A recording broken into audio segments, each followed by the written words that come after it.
பிரகாசமுள்ள விடிவெள்ளி. சபைகளில் இவைகளை உங்களுக்கு சாட்சியாக அறிவிக்கும்படிக்கு இயேசுவாகிய நான் என் தூதனை அனுப்பினேன். நான் தாவீதின் வேரும் சந்ததியும் பிரகாசமுள்ள விடிவெளி நட்சத்திரமுமாய் இருக்கிறேன் என்றார். பரலோகத்தின் ரகசியங்களை பூமியில் உள்ள சபைகளில் சாட்சியாக அறிவிக்க வேண்டும் என்று கிறிஸ்துவானவர் சித்தம் கொண்டிருக்கிறார். இதற்காக அவர் தம்முடைய தூதனை பரிசுத்தவான்கள் மத்தியிலே அனுப்பியிருக்கிறார்.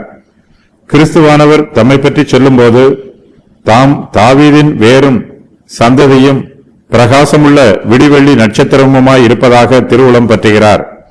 கிறிஸ்துவானவரே எல்லா பிரகாசத்திற்கும் ஆதாரமாய் இருக்கிறவர். அவரே தம்முடைய சபைகளுக்கு தீர்க்க தரிசனத்தின் ஆவியை கொடுக்கிறவர். பரிபூரணமான நாள் சீக்கிரமாய் வரப்போகிறது என்பதை கர்த்தர் உறுதி பண்ணுகிறார்.